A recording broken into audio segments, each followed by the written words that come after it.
Vous êtes à la table ronde sur travail et colonie. Cette table ronde est une carte blanche des presses universitaires de Rennes. Donc, j'ai autour de moi 3 auteurs et autrices des presses universitaires de Rennes que je vais vous présenter successivement. À ma gauche, Annick Lacroix, qui est maître de conférence d'histoire contemporaine à l'Université Paris-Nanterre et qui est l'autrice d'un livre à paraître en février dont vous avez le visuel derrière moi sur l'écran, Un service pour quel public ? Poste et télécommunications dans l'Algérie colonisée 1830-1939, avec une préface d'Omar Carlier, qui est un chercheur que je connais bien. À côté de moi, Romain Tiquet, qui est chargé de recherche au CNRS à l'Institut qui s'occupe de l'Afrique, l'IMAF, et qui a publié aux presses universitaires de Rennes un livre sur travail forcé et mobilisation de la main-d'œuvre au Sénégal, année 1920-1960, avec 2 préfaces qui viennent de Berlin, enfin une préface et une postface qui viennent de Berlin, Alexander Kiese et Andreas Eckert. Et tout au bout, celui qui a organisé la table ronde, Jean-Pierre Lecrom, qui est un juriste, directeur de recherche au CNRS et dont l'UMR Droit et Changement Social est à une UMR entre le CNRS et l'Université de Nantes, et qui a co-dirigé ce collectif sur la chicotte et le pécule, et il nous expliquera sûrement le pourquoi de ce titre, mais le sous-titre est très clair, c'est « Les travailleurs à l'épreuve du droit colonial français, 19e, 20e siècle ». Je suis Patrick Fridanson, je suis historien des entreprises et du travail à l'échelle internationale et à l'École des hautes études en sciences sociales à Paris. Et il se trouve que je suis aussi, à mes heures, auteur aux presses universitaires de Rennes, en l'occurrence d'une préface à un livre qui porte sur le travail, qui est le livre de l'historien américain Donald Reed, qui porte sur l'affaire Lippe, et qui est un livre, un gros livre traduit de l'américain par Donald Reed. Alors, une fois que nous avons dressé vaillamment le drapeau des presses universitaires de Rennes qui nous réunissent et qui éditent et qui diffusent, je voulais juste dire que les intentions de cette session sont de présenter toutes les facettes du travail aux colonies sur très longue période. Alors, tel que c'est à la fin de ce festival, ça n'a plus rien d'original. Vous avez été à des sessions sur l'esclavage, sur le travail contraint. Vous avez eu toutes ces choses-là sous toutes sortes d'angles. L'originalité de cette session, en dehors d'avoir le même éditeur, c'est de regarder tous les côtés. Le travail ouvrier, le travail dans les plantations, le travail dans les chantiers publics et privés et le travail dans le service public. Le travail des femmes, le travail des hommes, le travail libre, le travail forcé, et beaucoup de nos auteurs et autrices vous diront que cette distinction a un côté tout à fait artificiel, qu'il nous faudra expliquer. Le travail des citoyens français et le travail de ceux et celles qui n'ont pas la nationalité française. Le travail des militaires, le travail des civils, le travail des colonisés, le travail des colons. et un peu partout le travail des entreprises, ou du moins ce que les entreprises font du travail des autres. Alors, l'ordre dans lequel nous allons intervenir est un ordre à la fois thématique et chronologique. On va prendre la visée la plus large, celle de l'histoire de la réglementation du travail, et ce sera Jean-Pierre Lecrome qui interviendra, et ensuite on prendra la chronologie en même temps que l'espace, c'est-à-dire Annick Lacroix sur son long 1830-1939 en Algérie, puis on passera le Sahara et on s'en ira au Sénégal des années 1920-1960. Un tout dernier mot en préalable pour vous dire que ces discussions que nous avons dans cette session, les discussions que Toublois a eues depuis plusieurs jours, elles s'inscrivent aussi dans un changement international de l'historiographie, de la sociologie et du droit. Et ce changement, il a au fond deux types d'acteurs et d'actrices. Il a les historiens et les historiennes des pays colonisés et qui ont conquis leur indépendance. Et on pense ici à Babacar Fall pour le Sénégal, et on pourrait trouver beaucoup d'autres exemples.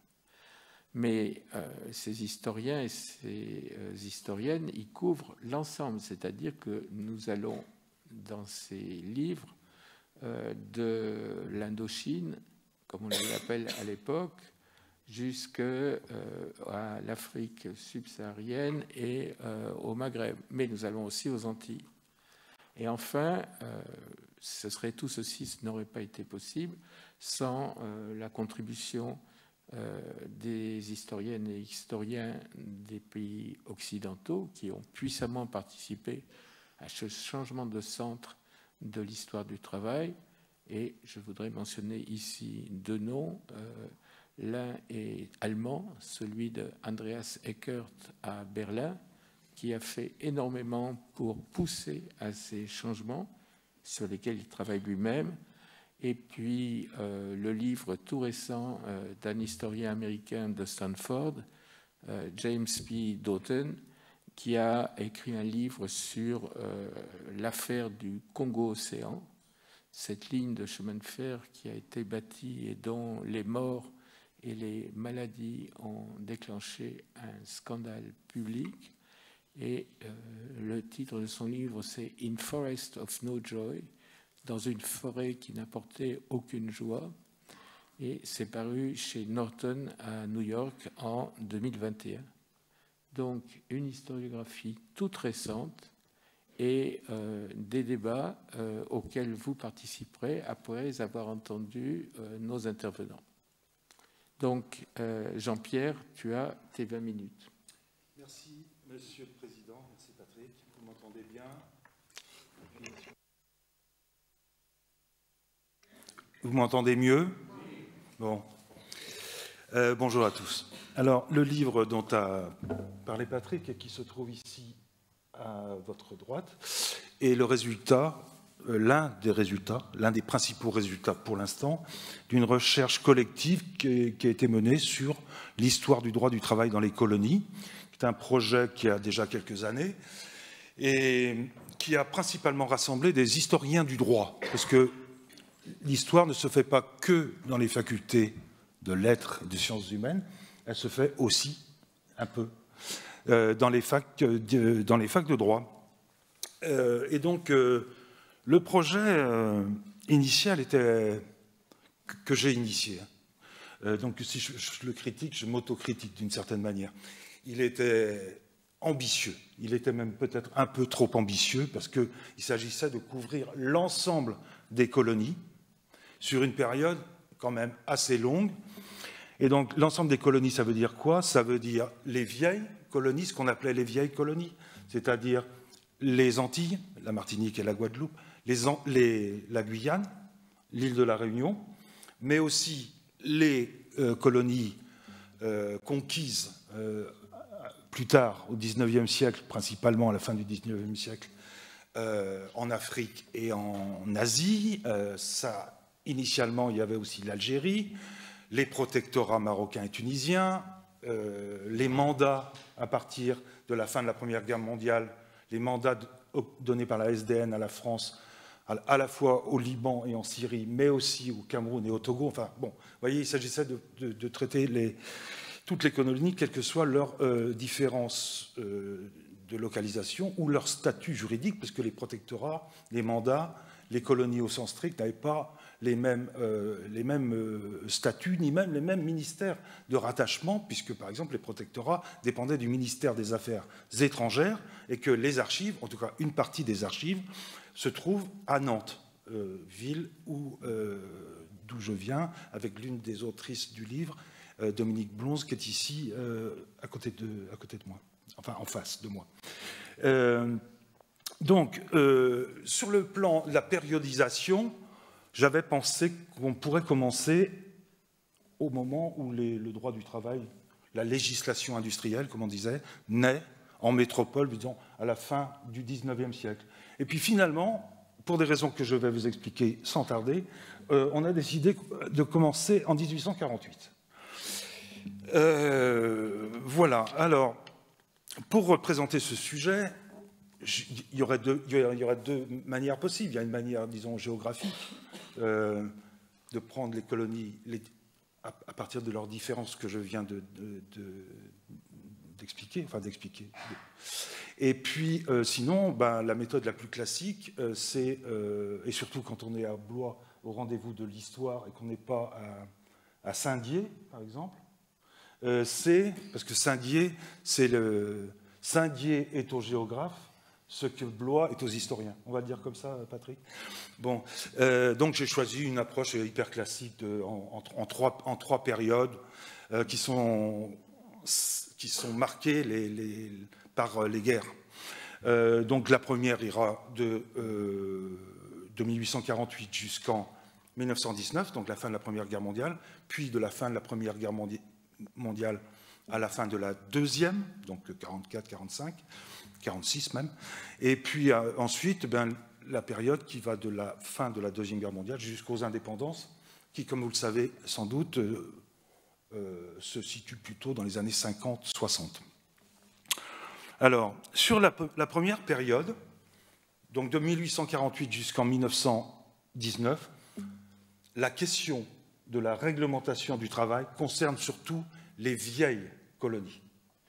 Les vieilles colonies, je rappelle ce que j'ai dit tout à l'heure, les Antilles, la Guyane, la Réunion. Dans ces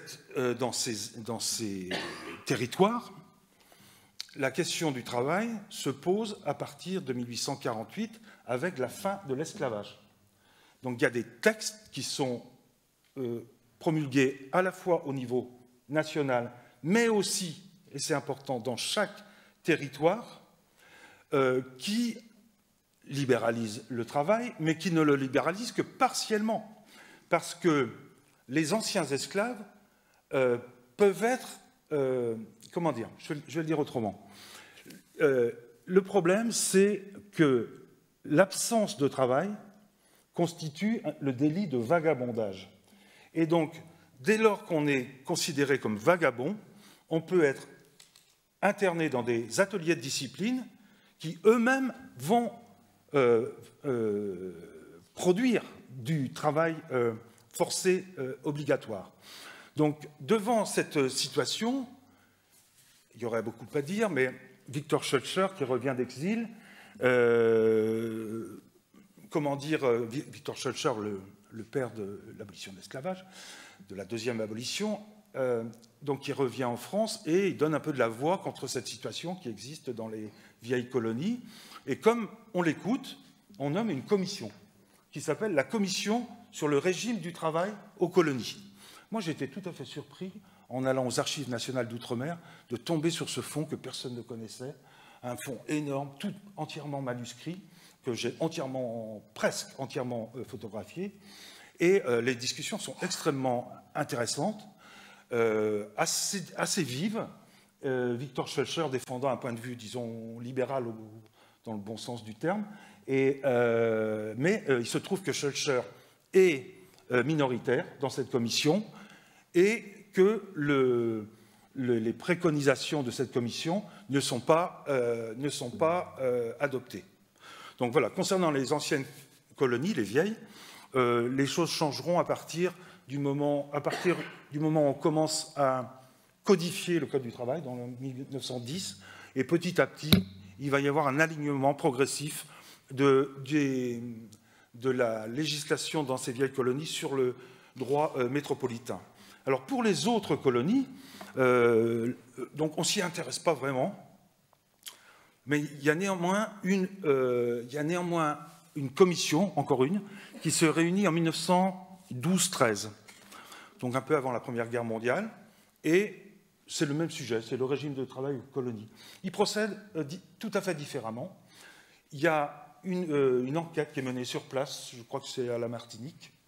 Il y a des rapports qui sont faits par des experts ou des universitaires. Par exemple, Charles Gide, bien connu, l'économiste bien connu, qui participe à ces travaux.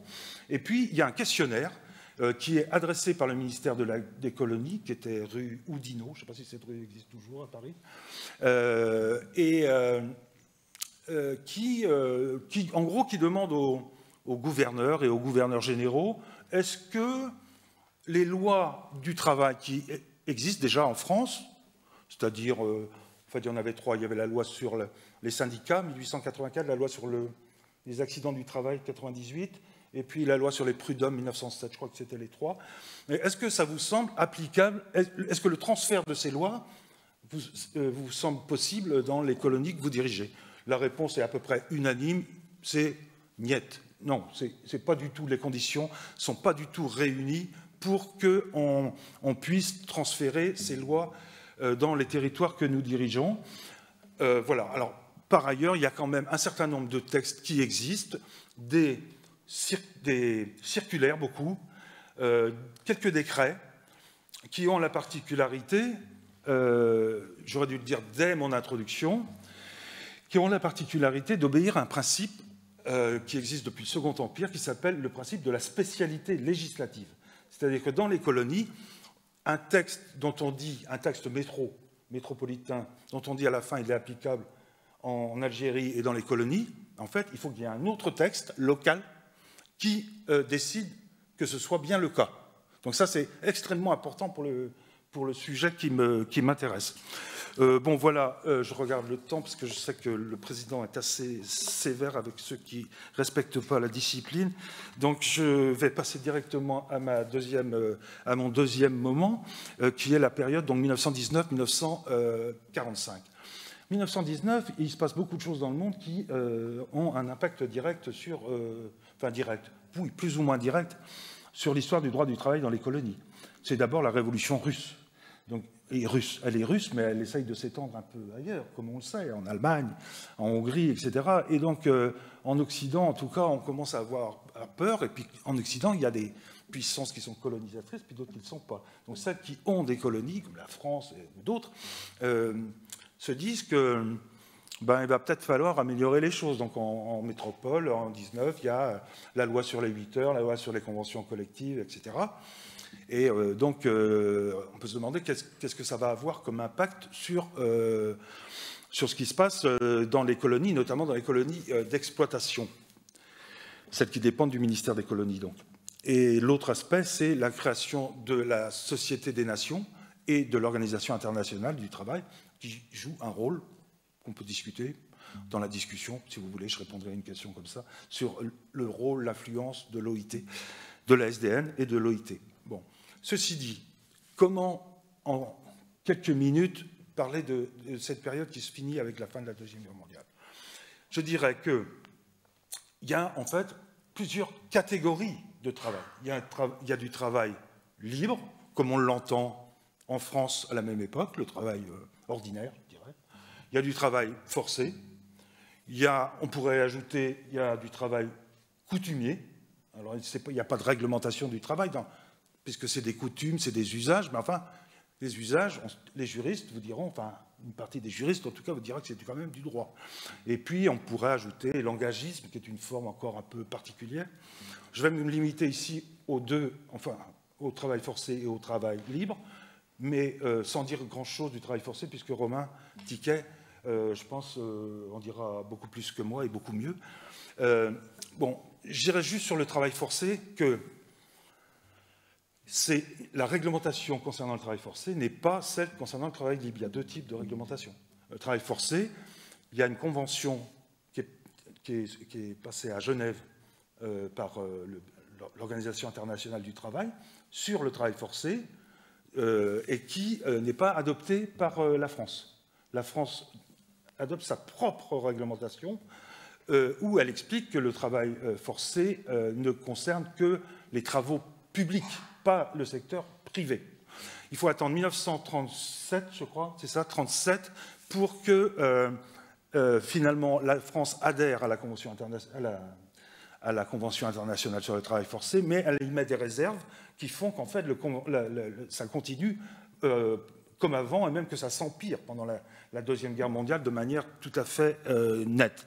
Donc voilà pour le travail forcé. Pour le travail libre, il y a un certain nombre de textes qui sont promulgués alors, dans les années 20 plutôt en Afrique et plutôt dans les années 30 en Asie, dans Asie, Indochine et les établissements français de l'Inde. Ces textes ne concernent que les indigènes, j'appuie bien sur les guillemets. Il s'agit de la réglementation du travail indigène au Cameroun, en Indochine, au Togo, en AEF, etc. etc. Et ne concerne donc pas les Européens qui dépendent du droit métropolitain, sauf dans deux territoires où il existe une réglementation particulière pour les Européens, c'est l'Indochine à la fin des années 30 et 37, je crois, et le Cameroun en 44. Ces réglementations du travail indigène ont deux aspects. Il y a un aspect protecteur, comme l'est le droit du travail à la même époque en France, c'est-à-dire des mesures protectrices des femmes et des enfants, sur la durée du travail, sur les congés, sur les salaires, etc. Et il y a un aspect que moi je qualifierais de répressif, parce qu'on est dans un droit du travail qui est un droit, on pourrait dire que c'est un droit pénal du travail, mais il n'est pas que pénal, mais il est aussi pénal, notamment en raison de l'existence du régime de l'indigénat, enfin on appelle ça le régime, il y avait plusieurs types de dispositifs, mais qui permet de sanctionner des gens, par exemple, qui quittent leur travail sans l'autorisation de leur employeur. Donc il y a le travail libre, le travail forcé, le travail libre, et ce que je voulais surtout dire, mais je pense que Romain Tiquet insistera peut-être aussi là-dessus tout à l'heure, c'est que, en fait, la distinction juridique ne correspond pas à la réalité des choses. C'est-à-dire que le travail forcé existe aussi pour les entreprises privées. Les employeurs demandent à l'administration de la main-d'œuvre que celle-ci va chercher dans les différents territoires avec l'appui des chefs indigènes, ce que Romain a très bien montré dans un des chapitres de son bouquin. Moi, j'ai moi-même pas mal travaillé sur le Cameroun. J'ai énormément d'exemples qui montrent ce phénomène, notamment un rapport qui date de 1938-39, mais l'enquête s'était faite en 1938, enfin, et qui se passe dans le nord du Cameroun, où le type qui fait ça, il s'appelle Tupinier, il fait partie de la direction du contrôle du ministère des colonies, c'est-à-dire en gros ce qui correspond à une inspection générale, quoi. Il fait un truc sur le travail et la main-d'œuvre au Cameroun et il dit mais partout il y a du travail forcé, quoi. C'est tout le monde, et tout le monde le sait, c'est ce qu'il dit. Il me reste combien de temps, Monsieur le Président? Quelques minutes, hein? Ouais. Donc voilà l'essentiel, mais bon, forcément je je ne peux pas aller beaucoup plus loin.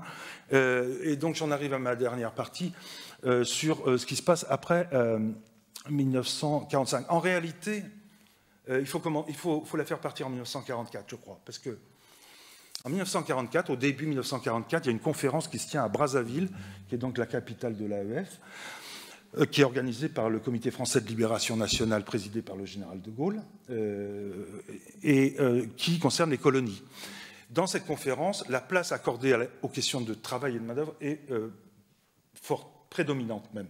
Il y a eu des rapports qui ont été faits, notamment des rapports très intéressants, très intéressants, du gouverneur de la Côte d'Ivoire, André Latrille, et du gouverneur de la côte des Somalies, donc aujourd'hui c'est Djibouti, qui s'appelait Raphaël Salaire, qui sont extrêmement critiques sur le sort, enfin sur la situation qui est faite aux travailleurs dans des colonies que pourtant eux-mêmes dirigent. Et donc à la conférence de Brazzaville, ces rapports, ceux-là mais les autres aussi, ils pouvaient être longs et détaillés, alors que les autres concernant l'éducation, l'agriculture, etc., pouvaient être un peu plus succincts. Donc cette conférence, on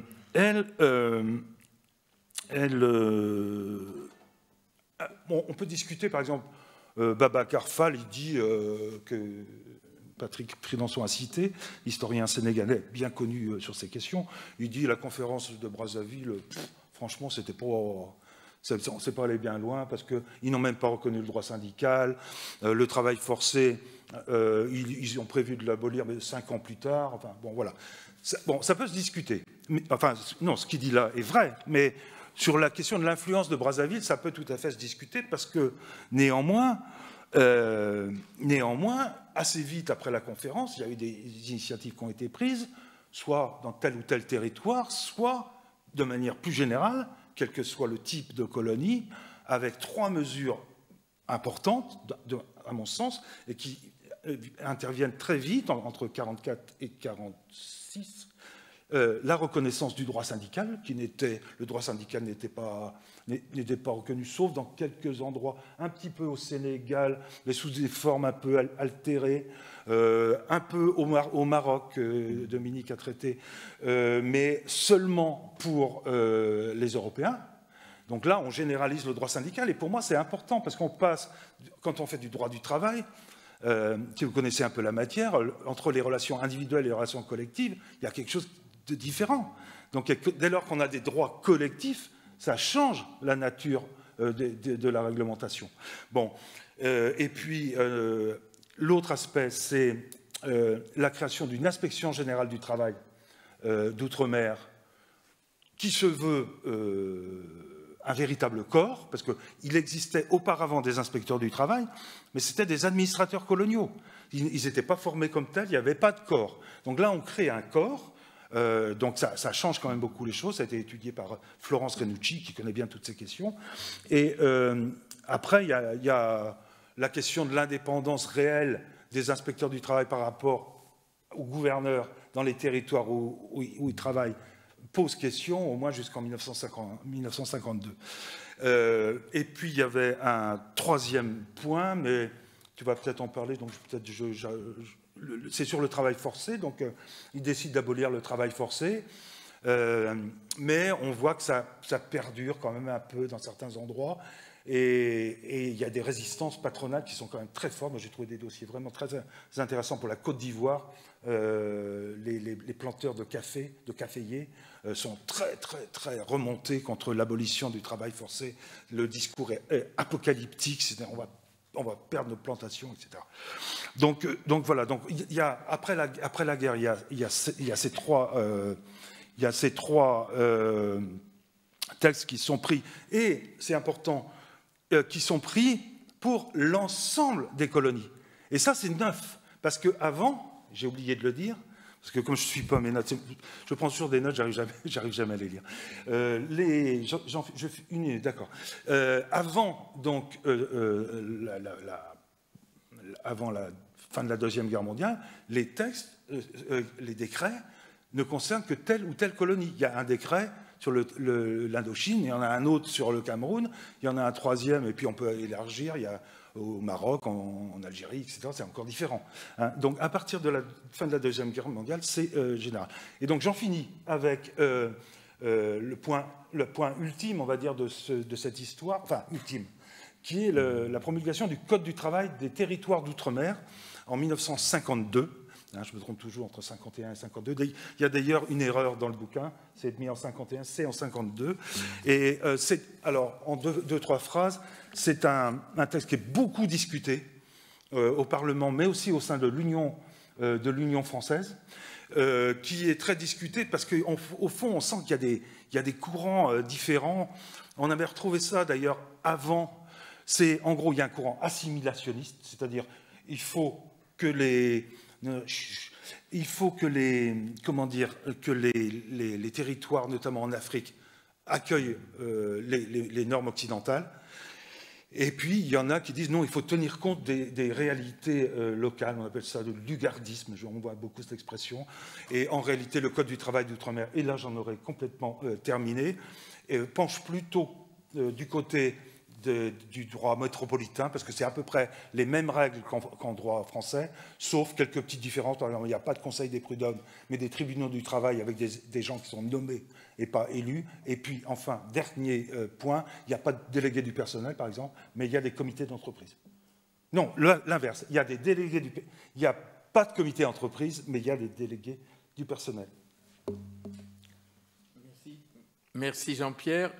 Nous passons la parole à Annick Lacroix pour l'Algérie. Et cette fois-ci, nous parlons d'un livre qui n'est pas encore paru, même si vous en avez le visuel. Un livre qui va paraître au mois de février 2022. Alors celui de Jean-Pierre et compagnie, c'était premier semestre 2021. En avant.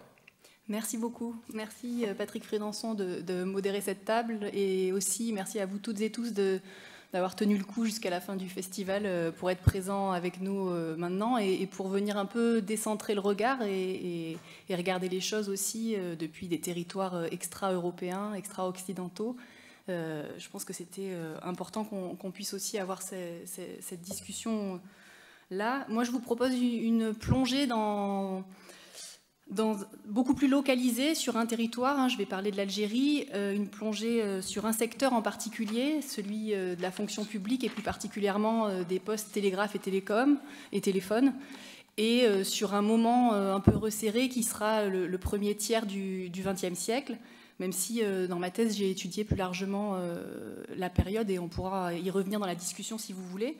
Le livre parle de beaucoup de choses que je ne vais pas évoquer aujourd'hui, mais se centre vraiment sur cette administration des PTT qui joue un rôle important dans l'occupation coloniale du territoire, puisque le télégraphe suit de près les opérations militaires et qu'ensuite c'est par courrier ou par télégramme que les différents échelons de l'administration communiquent entre eux.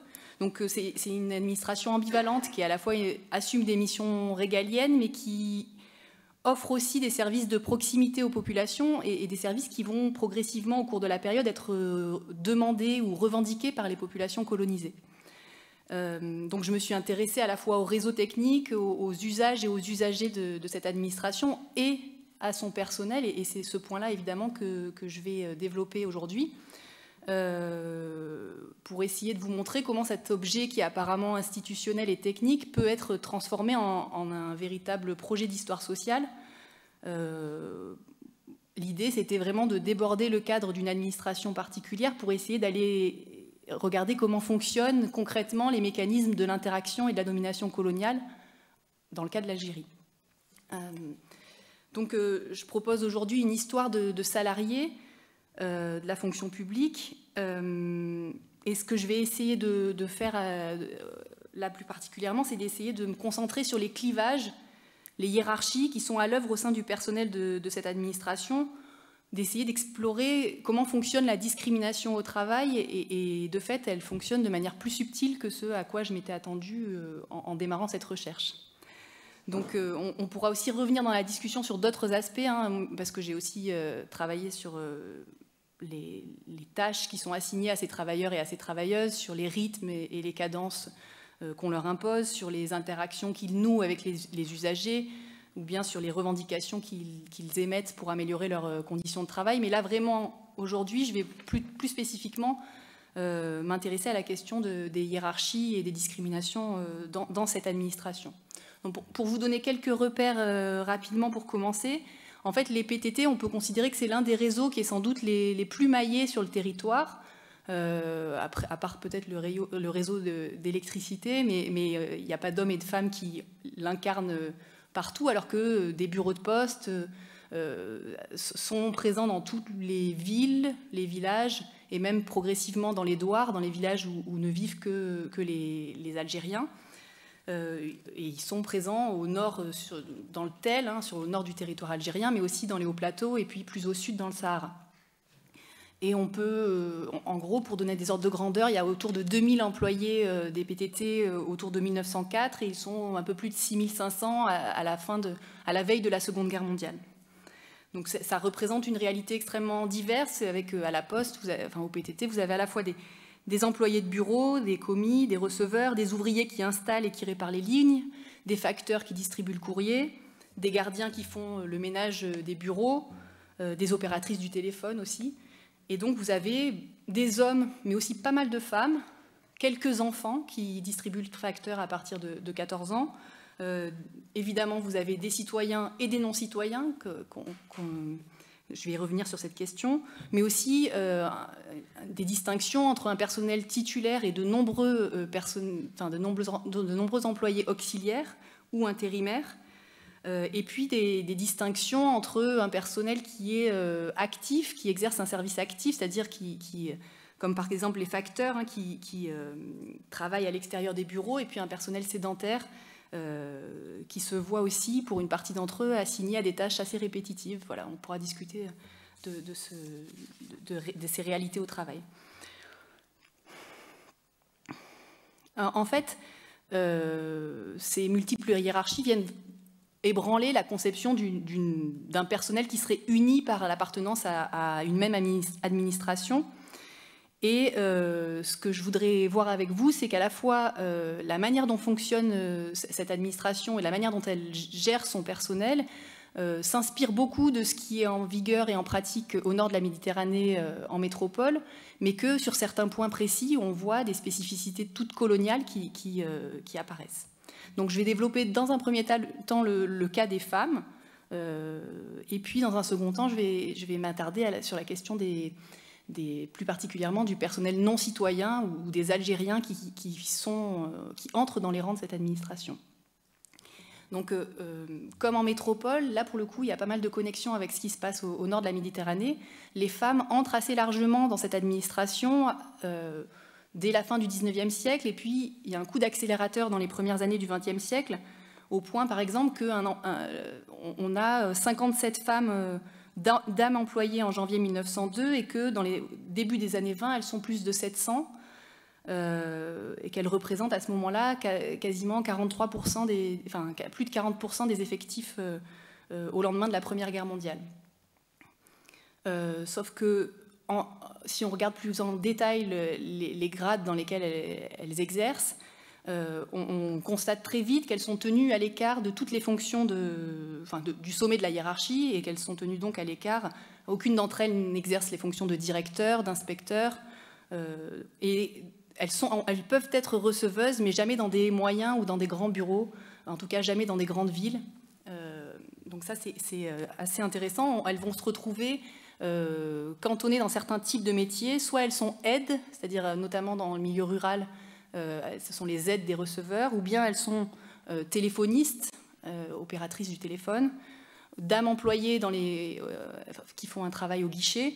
Et puis, les seules perspectives d'avancement qu'elles ont, c'est soit de devenir surveillante du téléphone ou du télégraphe dans des grands centraux urbains, soit de devenir receveuse, mais cette fois-ci, pour monter dans la hiérarchie et accéder au poste de receveuse, on va les envoyer plutôt dans des régions enclavées, un peu qui ne sont pas convoitées par leurs homologues masculins.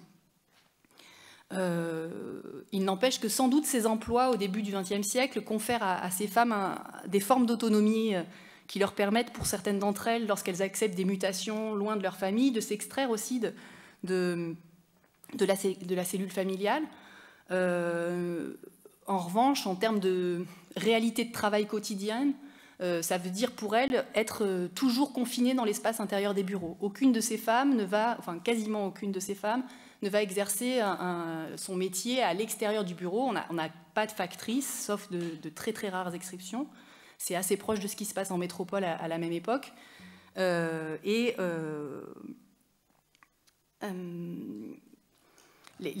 Tous les métiers qui impliquent des déplacements dans les rues ou sur les routes, facteurs, mais aussi agents des lignes, convoyeurs, ça, ce sont des métiers qui restent des métiers masculins. Ce qui est important à souligner tout de suite, c'est que toutes ces femmes dont je vous parle depuis 5 minutes, ce sont exclusivement ou quasi exclusivement des Européennes, et que donc aucune ou presque aucune Algérienne n'accède à ces emplois de la fonction publique avant la fin des années 1930. À partir de ce moment-là, les choses vont changer doucement, mais donc on a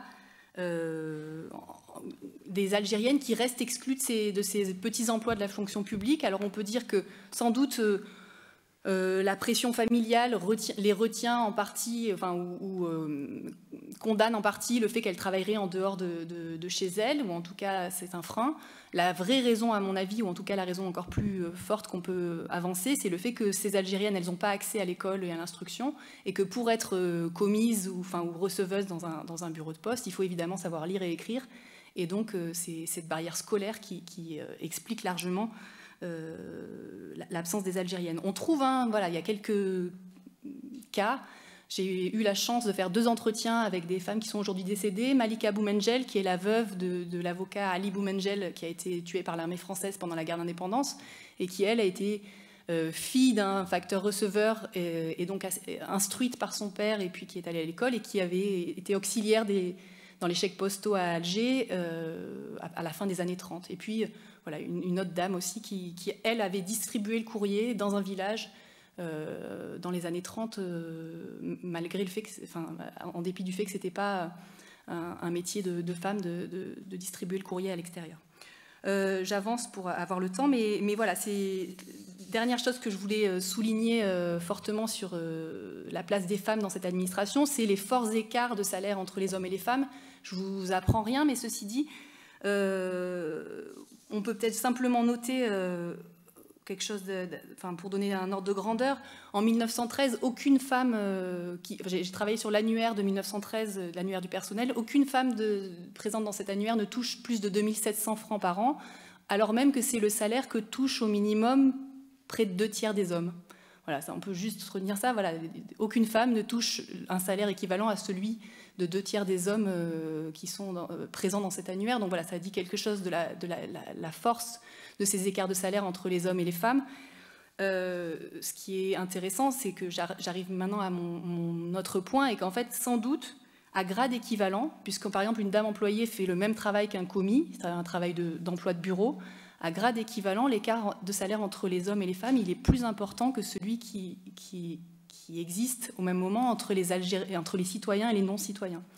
Dans la fonction publique, dans l'administration des PTT, voilà, je vais y revenir et je vais expliquer pourquoi, mais c'est, me semble-t-il, quelque chose d'assez important à souligner dans le cas de l'Algérie.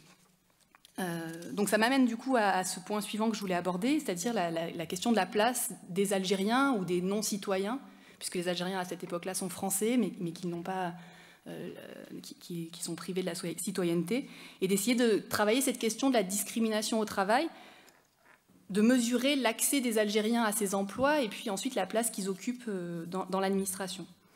Et je montre dans mon livre que ces discriminations sont omniprésentes, mais qu'elles ont fonctionné de manière beaucoup plus subtile et complexe que ce à quoi je m'attendais. Pour donner un exemple tout bête, mon premier objectif, c'était évidemment de dénombrer les Algériens dans l'administration, et en fait, ça s'est révélé quasiment impossible, parce que ces postiers, entre guillemets, indigènes, ils étaient invisibles dans la plupart des sources que j'ai mobilisées.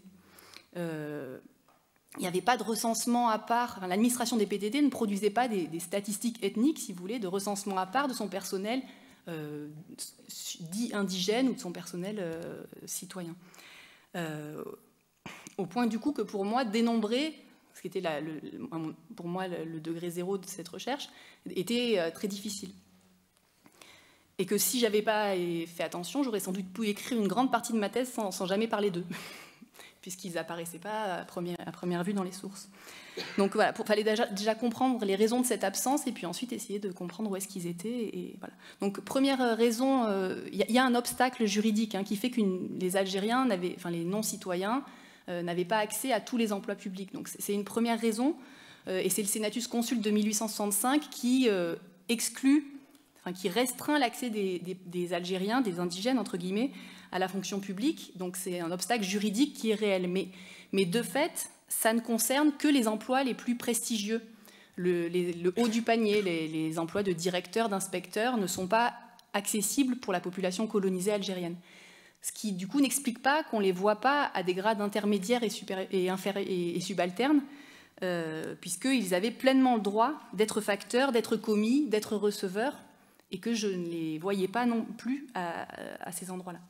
Donc en fait, là aussi, à nouveau, c'est la barrière scolaire qui explique en partie que les Algériens aient eu du mal à accéder à certains grades, parce que moins de 10% de la population colonisée algérienne est lettrée au début du XXe siècle, et du coup, ils ne pouvaient pas produire de justificatifs, de certificats d'études primaires qui pourtant étaient des conditions requises pour accéder notamment à des emplois de bureau. Donc ça, c'est, voilà, à mon avis, la barrière scolaire est plus forte que ou se combine en tout cas avec l'obstacle juridique. La particularité aussi de cette colonie de peuplement qu'est l'Algérie, c'est que du coup, l'administration pouvait puiser dans un vivier de population européenne, citoyenne, qui vivait localement, qui était installée là et qui postulait aussi à ces petits emplois, y compris dans les emplois subalternes et intermédiaires de l'administration, et qui du coup eux étaient passés par l'école et qui du coup faisaient une concurrence aux candidats algériens. Peut-être aussi ce que je peux mentionner, c'est quelque chose d'un peu plus technique, mais d'une certaine manière, le clivage entre citoyens et non-citoyens n'est pas ce qui focalise l'attention de l'administration des PTT pendant le début du XXe siècle. Eux, ce qui intéresse l'administration à ce moment-là, c'est la distinction entre le cadre algérien et le cadre métropolitain. Et cette distinction est créée en fait à partir de 1901 parce qu'il y a deux cadres de personnel qui sont distingués. Le cadre métropolitain, qui en fait regroupe les employés recrutés en métropole et auxquels on va attribuer ce qu'on appelle l'indemnité du quart colonial, une indemnité qui permet d'attirer les métropolitains pour venir travailler en Algérie, notamment dans les emplois intermédiaires et supérieurs. Et ça les distingue du cadre algérien. Et en fait, dans le cadre algérien, on a le personnel qui est recruté sur place à des emplois de facteurs, de commis, de petits receveurs aussi, mais qui ne touchent pas cette indemnité dite du quart colonial. Et dans le cadre algérien, on a des non-citoyens, des Algériens si vous voulez, mais on a aussi des Français d'Algérie. Et donc c'est ça qui est le clivage le plus opérant aux yeux de l'administration, et pour le coup elle va distinguer des effectifs entre cadre algérien et cadre métropolitain. Là vous allez... Mais sauf que les Algériens entre guillemets indigènes sont invisibilisés parce qu'ils sont mis dans le même panier que les Français d'Algérie à cette époque-là. Et de fait, entre 1901 et 1919, les traitements, les salaires de base des facteurs du cadre algérien sont identiques, qu'ils soient citoyens ou non citoyens. En fait, les différences entre eux vont se jouer ailleurs, mais donc si on n'y prend pas garde, on a du coup effectivement un résultat important, c'est-à-dire que j'ai l'exemple par exemple de Bachir Bendaï. Lui, il est recruté facteur au début du XXe siècle, comme Charles Kunz, un autre facteur, et ils sont à un poste d'auxiliaire et ils touchent le même salaire de base, alors que l'un est citoyen et l'autre est non citoyen. En fait, la différence, elle se joue où? Elle se joue essentiellement dans le fait que les trajectoires ensuite professionnelles sont différentes et que Charles Kunz, il est titularisé au bout de 5 ans. Et ensuite, il va travailler pendant 30 ans dans l'administration, il va devenir facteur-chef, alors que Bachir Bendaï, qui est recruté au même moment, va rester facteur auxiliaire pendant 30 ans sans jamais être titularisé. Et donc là, après, on a des divergences de carrière qui sont énormes, avec une espèce de plafond de verre très important pour le personnel non citoyen, qui du coup voit ses carrières la plupart du temps stagner, avec des salaires aussi qui stagnent de fait, et qui n'arrivent pas donc à accéder à des grades, facteur chef en l'occurrence, mais aussi de passer de commis à receveur, etc. Donc là, pour le coup, les perspectives d'ascension dans l'administration pour les Algériens colonisés, c'est du coup un peu comme pour les femmes, c'est-à-dire d'aller chercher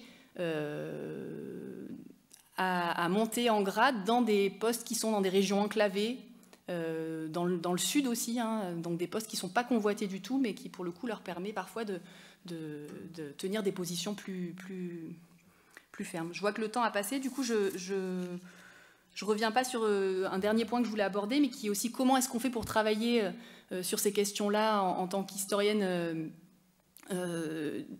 en histoire sociale, en fait. Et je pense que là, c'est intéressant de voir. Moi, j'ai mobilisé notamment des méthodes quantitatives à partir de dossiers de carrière des employés de la Poste, citoyens et non citoyens, qui se trouvent aussi en Algérie.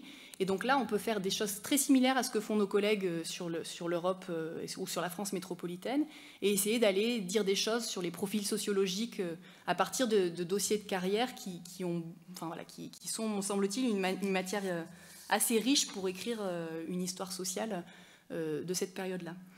Donc je conclus simplement. Hein. Il me semble, voilà, juste que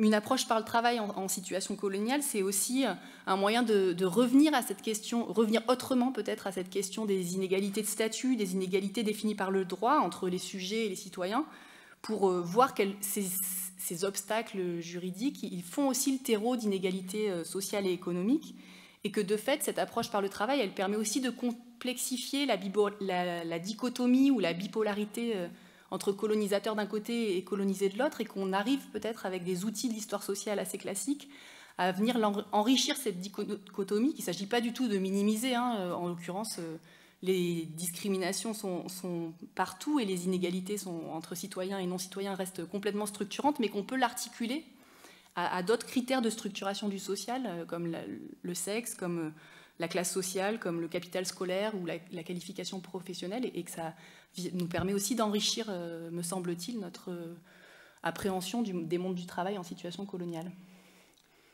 Merci beaucoup, Annick Lacroix. On gardera en tête deux des points que vous avez évoqués pour la présentation qui va venir.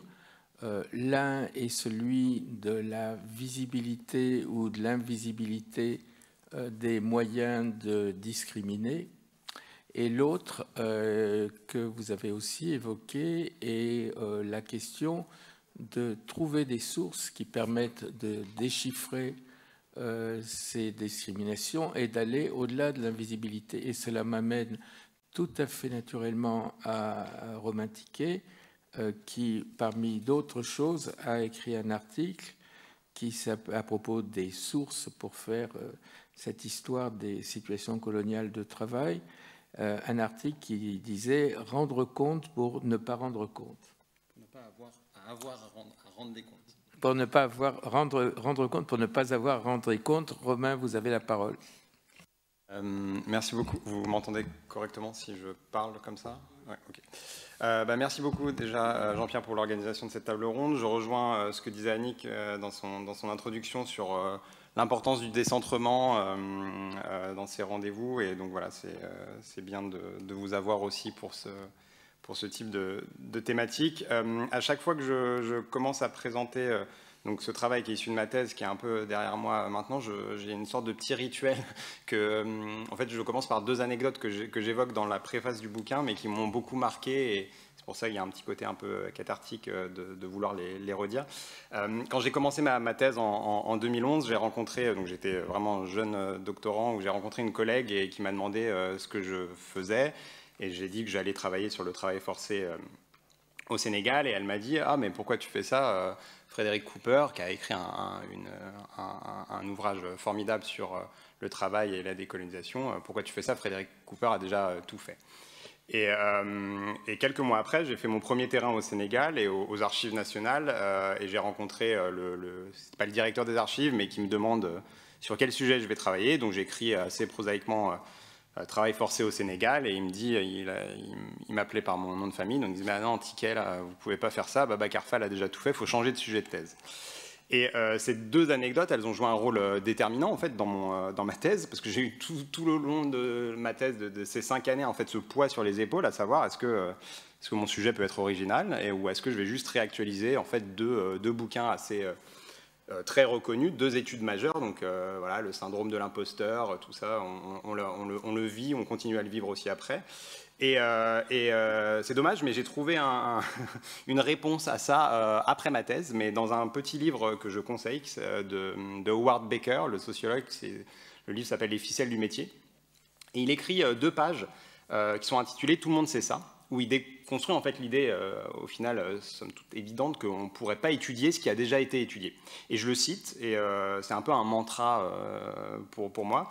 Donc il dit « Nous ne pouvons pas négliger un sujet simplement parce que quelqu'un d'autre l'a déjà étudié. Il faut considérer, en fait, et c'est là une ficelle bien utile, que lorsqu'on entend dire ou que l'on s'entend dire soi-même que tel sujet ne vaut pas la peine d'être étudié parce que ça a déjà été fait, cela signifie justement que le moment est venu de commencer à travailler dessus. » Et de sorte qu'étudier la même chose consiste souvent à ne pas étudier du tout la même chose. Donc je vais m'efforcer de mettre en pratique cette citation dans la suite de mon exposé. Donc pour commencer cette présentation, je voudrais revenir sur une définition de ce que quelle définition j'ai utilisée du travail forcé, et plutôt du système de travail forcé colonial. Le sous-titre de ma thèse, c'était « Travail forcé et mobilisation de la main-d'œuvre, de la civilisation par le travail à la loi du travail ». Et j'aimerais commencer à expliquer en fait ce sous-titre, où en fait on observe dans les colonies, au lendemain de la fin de la conquête coloniale, alors le terme de conquête est d'ailleurs très ambigu, parce qu'on parle de conquête et de pacification, mais il faut garder en tête que la colonisation, c'est une conquête ininterrompue, il n'y a pas de pacification réelle, donc ça on pourrait en discuter, mais voilà. On se retrouve dans un système en fait où on a un double mouvement à la fois de légitimation de la contrainte au travail et d'institutionnalisation de la contrainte au travail. Donc je voudrais revenir rapidement dessus. La légitimation de la contrainte au travail, c'est tout d'abord des éléments assez basiques, mais une représentation eurocentrée du travail, la croyance en la valeur d'un marché libre du travail issu de la métropole. D'ailleurs, l'abolition et la condamnation de l'esclavage dans les colonies d'Afrique de l'Ouest en 1905, elle s'est faite au nom d'une définition universelle du travail libre, donc entendons le salariat, avec cette idée que le travail forcé serait une transition entre l'esclavage et le travail libre. Un autre outil de légitimation, c'est la rhétorique coloniale basée sur la paresse supposée des populations indigènes, je reviendrai sur le terme d'indigène, avec cette image des populations comme des grands enfants qu'il faut éduquer et civiliser par le travail. S'ajoute à cette dialectique de la paresse l'argument économique de la pénurie.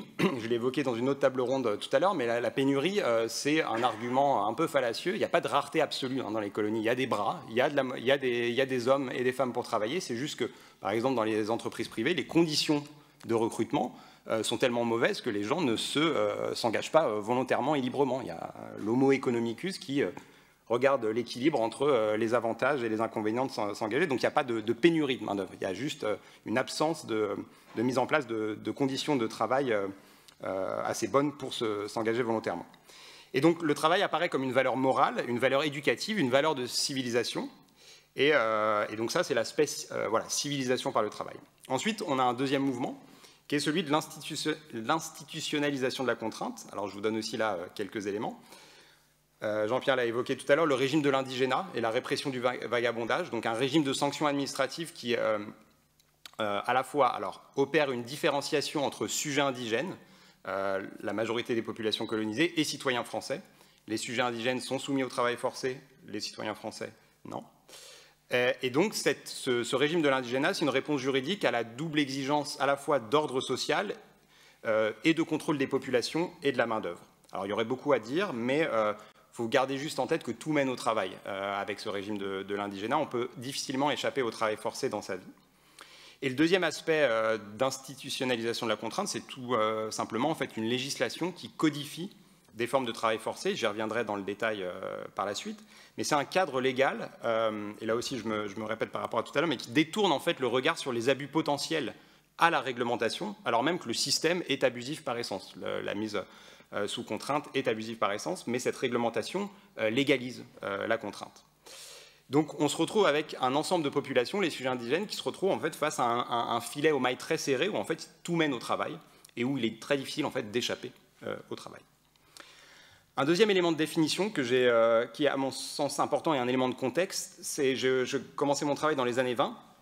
À la fin des années 20, Jean-Pierre l'a évoqué, il y a la conférence de Genève de l'OIT en 1929 qui définit pour la première fois le travail forcé. Et la définition, c'est tout service exigé d'un individu pour l'exécution duquel le dit individu ne s'est pas offert de son plein gré. Alors, ça ne dit pas grand-chose en fait, mais je ne vais pas revenir sur le fond, mais plutôt soulever quelques points. Le premier, c'est que cette définition, elle est le fruit d'une vision très eurocentrée. Le travail forcé est défini en opposition à une définition européenne du travail libre, alors même que les sociétés africaines n'ont pas cette histoire longue du travail libre au sens où il est entendu par les officiels du BIT. Gardez aussi en tête que le résultat de cette convention, en fait, elle établit différentes formes de travail forcé, elle en autorise certaines, et cette fragmentation des formes de travail forcé a permis aux empires coloniaux de jouer en fait avec ces différentes catégories de travail obligatoire, d'adapter localement les réglementations pour à la fois apaiser l'opinion internationale, mais à continuer localement à utiliser la coercition pour la mise au travail dans les colonies. Il y a d'ailleurs une phrase intéressante du gouverneur général de l'Afrique occidentale française, l'AOF, en 1929, qui parle de la Convention de 1929 et qui dit, je le cite, « La codification, ou tout du moins la convention projetée, va donner un caractère à la fois international et légal au principe de travail forcé, tout en l'entourant de garanties. Je crois que nous ne pouvons que souscrire à une proposition qui, bien qu'énoncée dans le but de faire disparaître cette formule de travail, aura pour effet d'en consacrer l'établissement. » Bon, Jean-Pierre a dit que voilà, la France n'a pas signé la Convention, mais elle la signera en 1937. Donc, dans le cadre de ce travail, le travail forcé colonial apparaît en fait comme une forme spécifique de travail non libre, dépendant d'un contexte politique, économique et social. Et donc, on pourrait très bien dire, bah voilà, le travail forcé, c'est une forme de travail non libre. Je le redis, on n'a pas dit grand-chose quand on a dit ça, surtout quand on regarde dans les archives où la dichotomie entre travail libre et travail forcé n'offre au final qu'un cadre d'analyse relativement limité pour rendre compte des pratiques quotidiennes d'une administration coloniale qui, en fait, ne cesse de jouer justement entre le flou, entre les catégories de travail libre, non libre, pour mieux, in fine, contraindre les populations au travail. Et on le voit d'ailleurs dans les archives, le terme de travail forcé n'apparaît jamais dans les archives coloniales. On parle parfois de travail obligatoire, de travaux forcés dans les prisons, mais on ne parle jamais de travail forcé comme le définit le BIT. Donc pour moi, la définition que j'ai retenue, c'est en fait une définition éminemment politique du travail forcé, c'est-à-dire que le travail forcé constitue un ensemble de pratiques coercitives reflétant un type spécifique de gouvernementalité, c'est-à-dire une technique spécifique de pouvoir qui permettait à la fois le contrôle économique du travail, mais aussi et surtout l'encadrement sociopolitique des populations. Un deuxième point qui suit en fait mon bouquin, c'est de partir d'un constat que la majorité des études sur le travail au Sénégal en fait parlent du travail et non du travail forcé. Et les études sur le travail forcé, en fait, c'est plus sur la Côte d'Ivoire, sur la Guinée. Babacar Fall a fait une étude sur le travail forcé en Afrique occidentale française. Et comme s'il n'y avait en fait pas grand-chose sur le Sénégal. Il y a cette idée qu'au Sénégal, il n'y aurait pas eu de travail forcé. Alors, ce n'est pas tout à fait vrai, et je vais vous le démontrer dans quelques secondes. Et en fait, on se rend compte qu'il y a des formes assez extrêmes, assez violentes, et qui perdurent même au-delà de l'abolition du travail forcé en 1946 au Sénégal. Et un des premiers aspects en fait, de cette littérature sur le Sénégal, je l'ai qualifié de Dakaro-centré. Dakaro-centré en référence à Dakar, la capitale du Sénégal. Dakaro-centré pour deux raisons. La première, c'est que la thématique de l'histoire du travail au Sénégal, elle est assez élitiste en fait. Elle s'intéresse essentiellement au cadre urbain, à la mise en place du salariat dans cette colonie qui était un peu la tête de pont de l'Empire, au développement des syndicats, des luttes anticoloniales, mais en fait en reléguant au second plan les multiples autres formes de travail et de travail non libre qui ont existé. Donc, il y a une historiographie ou une littérature qui pense le Sénégal un peu dans une sorte de globalité fictive, mais en pensant essentiellement à Dakar, en pensant que tout se passe à Dakar. Ça, c'est le premier élément que je qualifie de Dakaro-centré. Dakaro-centré aussi dans la façon dont les historiens et les historiens ont utilisé les sources. Les archives nationales de Dakar, elles sont très riches. À Aix-en-Provence aussi, aux archives d'outre-mer, c'est très riche. Et on peut se perdre en fait, dans la pléthore des archives qui sont à disposition. Et on peut rester en fait dans la série main d'œuvre qui est très intéressante, mais qui s'intéresse essentiellement à Dakar et à la région. Et c'est pour ça que dans ce travail, j'ai essayé de produire une histoire multisituée du travail forcé. Au Sénégal, en m'intéressant à des zones en fait, qui n'ont jamais, quasiment pas été analysées par l'historiographie du travail au Sénégal, ou même de l'historiographie du Sénégal tout court, à savoir la Casamance, qui est au sud du territoire, à la frontière avec la Guinée-Bissau, et le Sénégal oriental, c'est la partie frontalière du Sénégal, qui est frontalière avec la Guinée-Conakry et le Mali. Et c'est aussi aller chercher d'autres sources que les archives nationales du Sénégal, c'est-à-dire aller aux archives régionales, aller faire des enquêtes orales, trouver des archives privées. Et c'est possible. C'est malgré beaucoup de clichés sur les difficultés des sources en histoire de l'Afrique, c'est possible. Donc voilà. Et le constat que j'ai fait, c'est de trouver des formes nombreuses en fait, de travail forcé, très violentes, et qui perdurent. Je vais vous donner quelques exemples. La première, c'est l'exemple des prestations. Prestations, c'est un impôt en nature, un impôt en travail pour les chantiers routiers. Tous les hommes entre 18 et 60 ans sont soumis à des journées de travaux publics pour la construction du réseau routier. Et l'historiographie s'accorde à dire que les prestations sont supprimées sous le Front populaire en 1937 et remplacées par une taxe additionnelle. Alors c'est vrai, au Sénégal, dans les cercles les plus riches, les cercles arachidiers près de Dakar, mais par contre, dans une grande partie des cercles de Casamance ou du Sénégal oriental, les prestations, elles perdurent jusqu'en 1946. Au moment de l'abolition du travail forcé, avec d'ailleurs un emploi massif, non plus d'hommes, mais de femmes et d'enfants. C'était pourtant interdit. Il y a un autre aspect qui fait partie d'une sorte d'originalité sénégalaise, c'est que seul le Sénégal, en fait, en Afrique de l'Ouest, a mis en place des camps pénaux mobiles, c'est-à-dire des prisons qui accueillaient des prisonniers de longue durée et qui les faisaient travailler le long des routes. Et la prison, voilà, bougeait à mesure de l'avancée du chantier. Et ça montre bien cette obsession aussi coloniale de mise au travail et de minimisation des coûts de la main-d'œuvre. Les prisonniers n'étaient pas payés, il fallait les faire travailler. Et ces camps perdurent jusqu'à la veille de l'indépendance. D'ailleurs, ironie de l'histoire ou pas, un des camps est transformé en camp d'internement de lépreux par Léopold Sédar Senghor dans les années 60. Et le dernier aspect, c'est les plantations de sisal, des plantations privées qui ne trouvaient pas de main-d'œuvre, en tout cas qui ne trouvaient pas de main-d'œuvre au coût à laquelle ils voulaient les payer. Et l'administration coloniale organise des migrations forcées à travers toute l'Afrique occidentale française pour faire venir des travailleurs dans ces plantations. Donc je pourrais multiplier les exemples, mais l'idée, c'était de sortir de ce tropisme dakarois pour montrer en fait des formes violentes, multiples et très longues de travail forcé, très localisées, qui ont souvent été mis de côté dans la littérature et qui ont un impact énorme en fait sur les sociétés en Casamance et au Sénégal oriental. La mémoire du travail forcé est encore très vive, encore de nos jours. Le deuxième aspect, c'était de dépasser une analyse très institutionnelle des réglementations du travail forcé pour penser une histoire sociale, s'intéresser en fait aux travailleurs et aux travailleuses. Et le focus sur des situations très locales m'a permis en fait de m'intéresser à des situations individuelles et de questionner les rapports de pouvoir, les relations de pouvoir entre travailleurs forcés et administration coloniale pour faire émerger aussi une critique ou en tout cas une analyse du pouvoir colonial et de ses dysfonctionnements, puisque c'était loin d'être efficace, entre guillemets. Et je me suis intéressé en fait aux formes de réaction, de résistance des populations, aux différentes tactiques utilisées par les travailleurs et les travailleuses pour agir sur cette contrainte, pour résister, mais aussi parfois pour s'en accommoder, pour négocier. Et donc voilà, j'ai essayé de réfléchir plus largement à ce que ça produisait sur l'administration coloniale et ce que ça disait in fine du pouvoir en situation coloniale. Donc là, je vais vous donner aussi encore quelques exemples. Je me suis intéressé ou amusé à renverser cette dialectique de la paresse utilisée par les coloniaux pour qualifier les populations africaines, pour analyser en fait toutes les formes de lenteur au travail, rechigner à travailler, la maladie feinte, parfois des formes d'automutilation aussi dans les prisons, comme des formes actives de réaction à la contrainte. Alors cette littérature, elle est présente pour l'esclavage, mais elle n'avait pas été pour le travail forcé, et on en retrouve énormément dans les archives. Il y a tout un ensemble aussi d'autres formes de réaction. Alors je passe les fuites, les désertions, etc.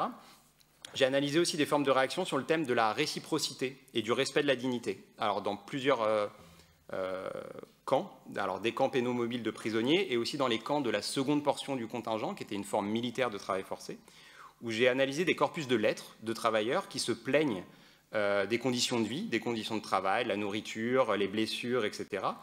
et qui sont dans une sorte d'appel au respect de la dignité, voilà, le minimum vital, vous devez nous fournir à manger, etc. et d'une dynamique de réciprocité, c'est-à-dire on travaille pour vous, on sait qu'on purge notre peine ou on sait qu'on est soumis au travail forcé, on accepte ça, c'est une sorte de devoir, mais vous avez des devoirs aussi entre eux. Et donc ça crée un échange et des relations assez intéressantes entre l'administration et les travailleurs. À titre d'exemple, juste visuellement dans les archives, une lettre de travailleurs pénaux entraîne une enquête administrative d'une 60aine de pages. Donc ça, voilà, ça crée du contrôle et ça crée aussi ça crée quelque chose au sein de l'administration et qui est assez intéressant à analyser.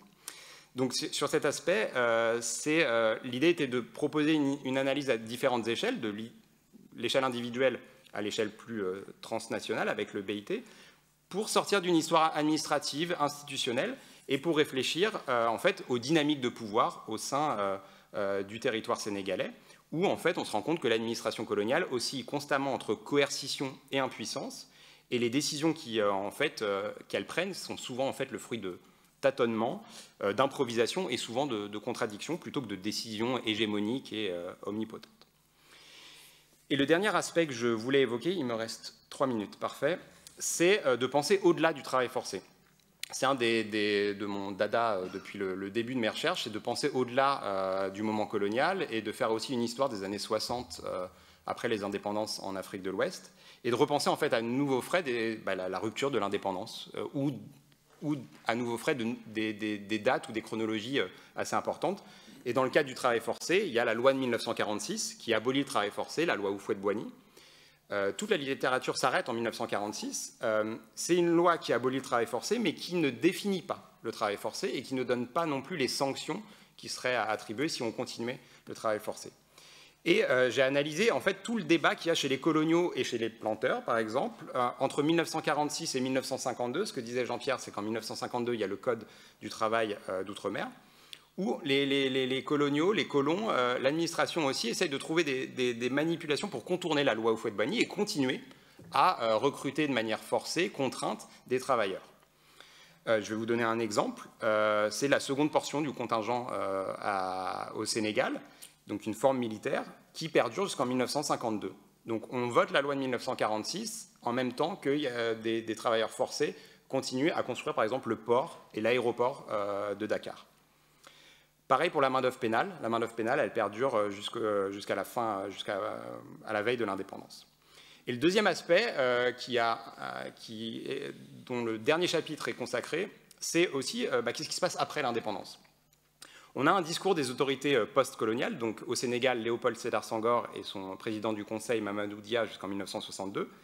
Ce discours, il se veut en rupture avec le passé colonial, mais ils mettent en place aussi un discours avec une idéologie très productiviste et volontariste pour la construction nationale, pour le développement national du pays, qui passe par un discours sur le devoir de travail des populations. Il faut se mobiliser pour construire le pays, avec cette idée très genrée aussi, masculiniste, de la création d'un homme nouveau qui doit se mobiliser pour le pays. Donc on a un discours sur le travail très ambivalent. C'est à la fois un discours qui inclut le discours sur le travail libérateur, désaliénant, pour prendre en main la construction du pays, mais aussi un discours très excluant, c'est-à-dire qui stigmatise toutes les populations jugées oisives qui ne participent pas à la mobilisation nationale et qui sont des freins en fait, à la construction nationale pour les autorités. Donc les marginaux, les chômeurs, les fous, les lépreux, etc. Et donc on a une reprise d'un vocabulaire aussi assez colonial sur la paresse. Il y a un discours sur la paresse qui est repris. Et donc ma dernière phrase là-dessus, c'est juste de dire que d'une certaine façon, en fait, le discours des autorités post-coloniales se veut lui aussi d'une certaine façon civilisateur, non plus au nom de la mise en valeur coloniale, comme à l'époque coloniale, mais au nom du développement national. Voilà, je vous remercie.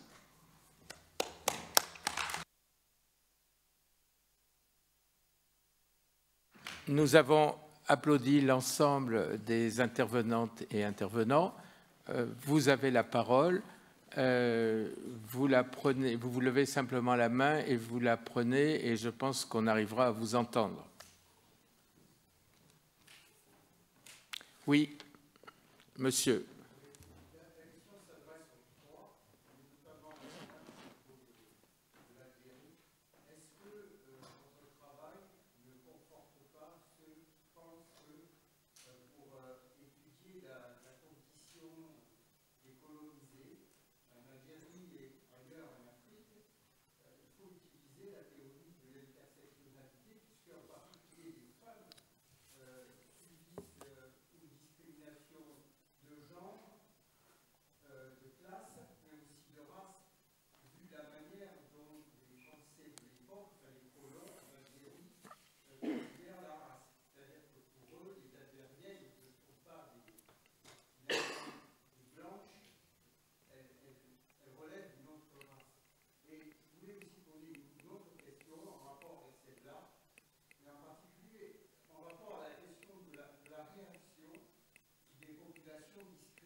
Dans l'intérêt de la discussion, on va séparer les deux questions, bien qu'elles aient un lien évident.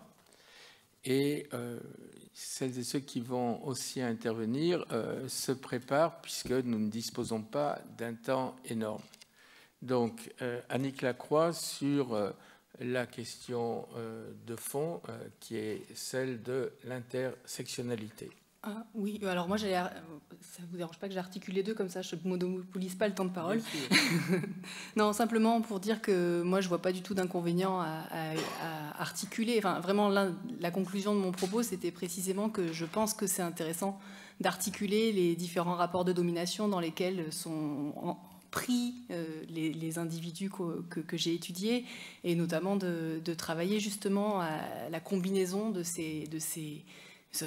au multi-croisement de ces rapports de domination. Et en l'occurrence, voilà, là, les femmes, d'un côté, elles sont effectivement moins bien payées, cantonnées dans certains métiers. Et il se trouve que les Algériens aussi, en l'occurrence, ce sont majoritairement des hommes, hein, mais ils se trouvent aussi cantonnés. Et voilà, je trouve que ça, et à développer des stratégies, et c'est pour ça que je lis les deux questions, à développer des stratégies aussi pour contourner ces difficultés et dans lesquelles ils sont pris. Et donc, non, enfin, voilà, une des façons de faire, c'est effectivement d'aller chercher à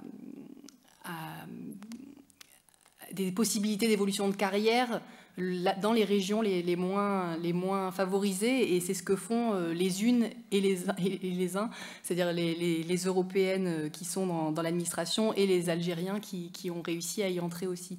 Après, il y a d'autres façons de contourner ça, et c'est notamment, et de résister à ces rapports de domination des façons plus frontales, c'est-à-dire on peut revendiquer une amélioration ou une égalisation des conditions de travail, et par la voie syndicale, hein, notamment, en l'occurrence. Et il se trouve que les Algériens s'estiment à un moment donné pas assez bien défendus par les syndicats de postiers qui sont majoritairement dominés par des Européens d'Algérie. Et donc ils vont créer leur propre association en 1931 qu'ils ont eux-mêmes baptisée l'Association des postiers d'origine indigène, et qui vise précisément à revendiquer l'attribution du quart colonial, qui vise précisément à revendiquer une égalisation des conditions de travail avec les travailleurs citoyens. Donc voilà, pour le coup, malgré Bon, je m'arrête. Non, Annick, parce que vous avez dit que vous totalisiez les deux questions, bon. Et la question sur Abdelkrim. Ah, sur Abdelkrim. Là, je ne sais pas comment vous répondre, en fait, parce que je ne vois pas le rapport avec la question sur le travail, qui nous intéresse aujourd'hui. C'est-à-dire que, du coup, je suis embêtée. Bon, alors, on stocke cette question. Romain Tiquet sur le même sujet. Ouais, je vais être très rapide là-dessus, mais juste sur revenir sur la notion d'intersectionnalité, mais on voit sur la littérature qui existe et l'articulation des rapports de domination, la littérature qui existe sur les masculinités, le genre en Afrique depuis des années, ils font de l'intersectionnalité sans la nommer, et c'est quelque chose qui est assez présent dans la littérature avant les débats enragés et vifs sur cette notion, et qui a en fait beaucoup apporté aussi à l'historiographie sur l'histoire. Sur l'histoire de l'Afrique et sur une histoire sociale aussi. Donc c'est très important aussi d'articuler ces différents rapports. Mais je n'ai pas grand-chose. Merci. Monsieur. Oui, j'avais une question en ce qui concerne... Micro, si vous en avez un.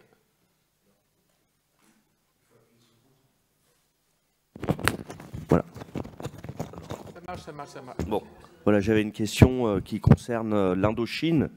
Alors, on ne peut pas parler de tout, évidemment, mais notamment sur les stéréotypes, par exemple, concernant la paresse dont vous parliez pour l'Afrique. Est-ce qu'on a les mêmes stéréotypes en Indochine, ou est-ce que c'est différent? Et si c'est différent, pourquoi c'est différent? Est-ce que c'est pour des raisons, vous voyez, enfin, je sais qu'il y a, je ne me souviens plus son nom, un Anglais qui avait travaillé pour l'Inde, par exemple, qui montrait que la construction des stéréotypes ne devait rien aux réalités, mais devait en fait aux intérêts des Anglais, par exemple, après la révolte des Sipais. Les Bengalis qui se sont révoltés ont été considérés comme des mauvais guerriers, et ceux qui, au contraire, ne s'étaient pas révoltés contre l'Angleterre ont été considérés comme des bons guerriers. Et alors voilà, je voulais savoir, voilà, au niveau des stéréotypes concernant le travail pour l'Indochine. Sur cette question sur les stéréotypes, ça peut concerner Jean-Pierre, ça peut concerner Romain. Vous choisissez et vous intervenez. Alors, Philippe Minard. Il me semble que les stéréotypes sur la paresse, l'indolence, la nécessité de forcer la mise au travail, ce n'est que la transposition dans un univers racial, racisé, des stéréotypes de l'idéologie dominante au XVIIe et XVIIIe siècle sur le peuple. Ce n'est qu'une déclinaison, simplement le support en a évolué. Et d'où la question que je voudrais lier. Est-ce que vous pensez... par exemple, les historiens de l'Empire britannique qui ont étudié les lois Master and Servant, qui sont des lois très très dures de contrainte au travail dans l'Angleterre métropolitaine du XVIIIe siècle, enfin jusqu'en 1875, mais aussi dans le monde colonial, montrent qu'il y a des effets retours de ce qui se passe dans les colonies et la métropole et vice-versa. Alors, est-ce que vous observez ça, c'est-à-dire des effets retours Voilà. Je vais donner la parole aux trois intervenants, comme ça on aura toutes les facettes des réponses à la question. Jean-Pierre. Je veux bien dire quelques mots, je ne vais pas forcément répondre complètement aux questions, mais les stéréotypes, ils sont partout. Hein. Dans les archives, le discours colonial, il est truffé de stéréotypes, bien sûr. Alors, dans la réalité, ça se traduit comment? Moi, je suis en train de travailler sur un nouveau livre qui est un récit qui concerne des Chinois, on va dire comme ça, qu'on va chercher dans un territoire qu'on avait en Chine, que la France avait en Chine, qui s'appelle le Kangchewang. Et pourquoi on va chercher des Chinois pour aller les faire travailler sur le chemin de fer Congo-Océan, dont tu as parlé tout à l'heure en citant Doughton, le livre là, qui vient de paraître. Eh bien, si on va chercher des gens dans ce territoire, c'est parce que c'est une concession française, bien sûr, mais c'est aussi parce qu'il y a une image du Chinois travailleur qui a construit les chemins de fer aux États-Unis, etc. Et ces stéréotypes, ils perdurent, enfin, ils existent aussi dans l'autre sens. Alors, ça ne répond pas exactement à la question de Philippe Minard, mais moi, je me souviens, ça m'avait beaucoup intéressé. J'avais fait un article il y a assez longtemps sur l'histoire de la revue du ministère du Travail, qui s'appelait, après la guerre, la Revue française du travail. À la fin des années 40, il y a une enquête qui est faite sur l'immigration. Et c'est un haut fonctionnaire français qui écrit un papier et qui dit « Oh, ben, le problème, c'est les Italiens. » Le problème, ce n'est pas les Algériens, parce que les Algériens, ils arrivent et ils sont là, quoi. Ils sont là, donc ils travaillent. Alors que les Italiens, la frontière est très proche, et il dit, mais tous les 15 jours, il y a une grand-mère qui meurt, ils retournent tout le temps dans leur pays en Italie, ils ne reviennent pas, etc. Donc voilà, c'est un exemple de stéréotype qui sort du cadre colonial, mais enfin, j'avais envie de donner cet exemple. Bien sûr, donc il y a donc eu une double circulation, la circulation chronologique qu'a évoquée Philippe Minard, et la circulation internationale qui réapparaît dans des miroirs qu'a évoqué Jean-Pierre Lecrom. Romain, sur cette même question.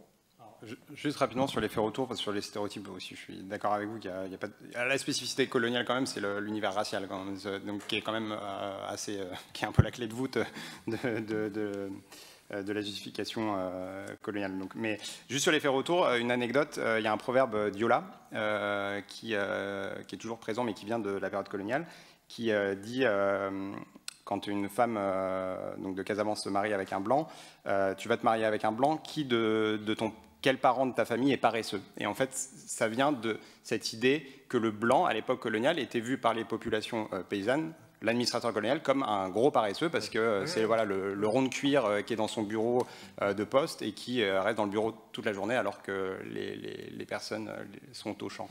Et donc voilà, cette idée aussi de comment le stéréotype aussi circule. Et voilà, c'était juste une anecdote.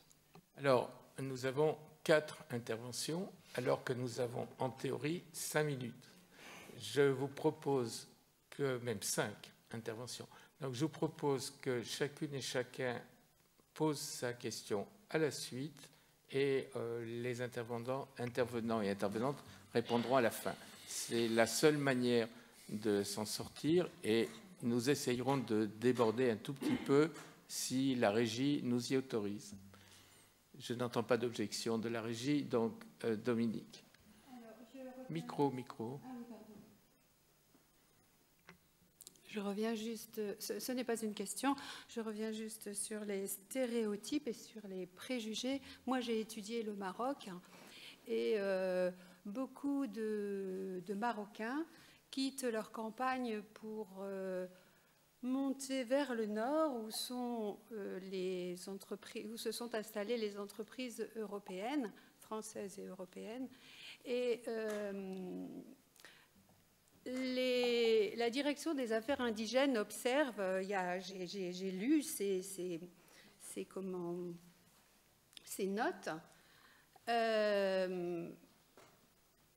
observe les qualités et caractéristiques de chaque ethnie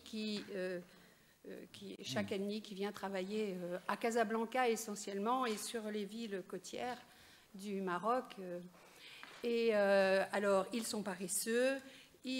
Alors, d'autres sont quand même, il faut leur reconnaître, une certaine conscience professionnelle, même si cette conscience professionnelle, ils ne l'accordaient, ils ne l'attribuaient qu'aux Européens. Les Marocains n'avaient aucune conscience professionnelle, sauf une ethnie. Ils sont paresseux, ils ne savent pas mettre d'argent de côté, voilà.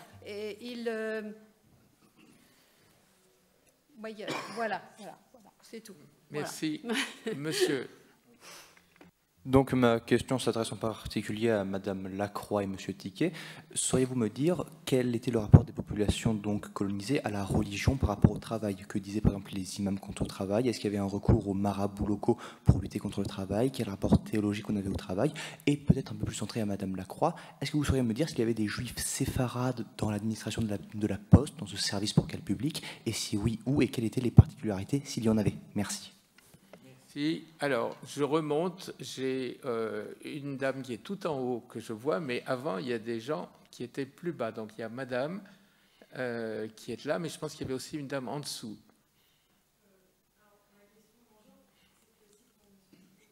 Micro. Non, mais parlez plus fort, on vous entend. C'est pas un micro qu'il a dans la main.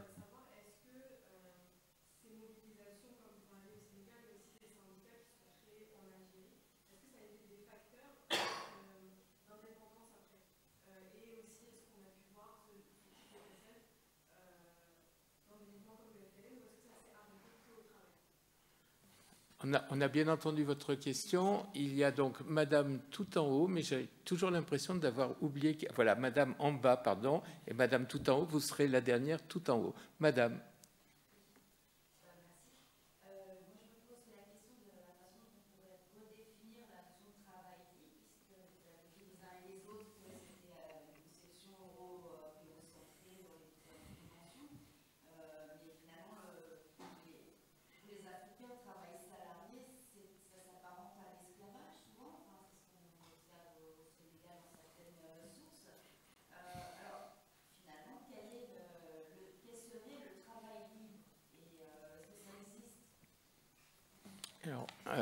On entend bien cette grande question. Et Madame, pour terminer.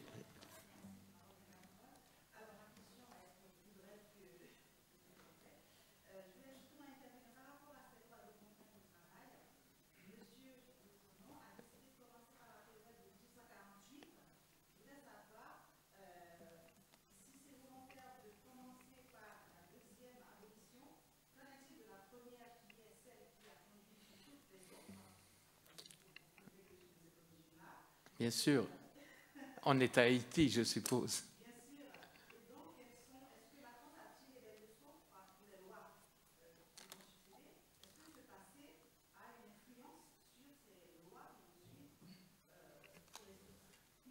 Merci. Alors, nous avons toutes de grandes questions et des questions importantes. Nous essayons de tricher, en gros, 5 minutes, si vous voulez bien. Et je vais donner la parole d'abord à Jean-Pierre Lecrom, en particulier à cause de la toute dernière question qui l'interpelle directement, et puis je vais continuer. Oui, je ne sais pas trop comment répondre à votre question sur... bien sûr, il y avait des réglementations avant 1848. Il y a quelqu'un qui était dans le groupe qui disait, mais il faudrait pour étudier cette question, il faudrait qu'on remonte au 18e, peut-être même avant. Mais bon, il faut bien commencer à un moment donné. Jean-Pierre, la question n'est quand même pas celle-là. La question, c'est y a-t-il eu des conclusions, et lesquelles, tirées de la première abolition et de... Oui, bien, j'y allais y venir, mais non, à ma connaissance, non. Mais cette question n'a pas été traitée par moi dans le bouquin. Donc, tout ce qui concerne les vieilles colonies, c'est un collègue de Bordeaux, Auvergnat, et une collègue de la Réunion qui s'appelle Delphine Cohn qui l'ont... Mais a priori, non. Je dirais non. On n'a pas tiré les conclusions, les conséquences de la première abolition quand on a... Je te titille quand même une seconde. On n'en a pas tiré, c'est-à-dire qu'on a refusé de les tirer, c'est ça que tu nous dis? Non, je ne saurais pas dire. Je ne sais pas en réalité. Romain. Annick, si tu peux commencer. Pardon. Comme ça, je suis en train de préparer ma réponse. Bien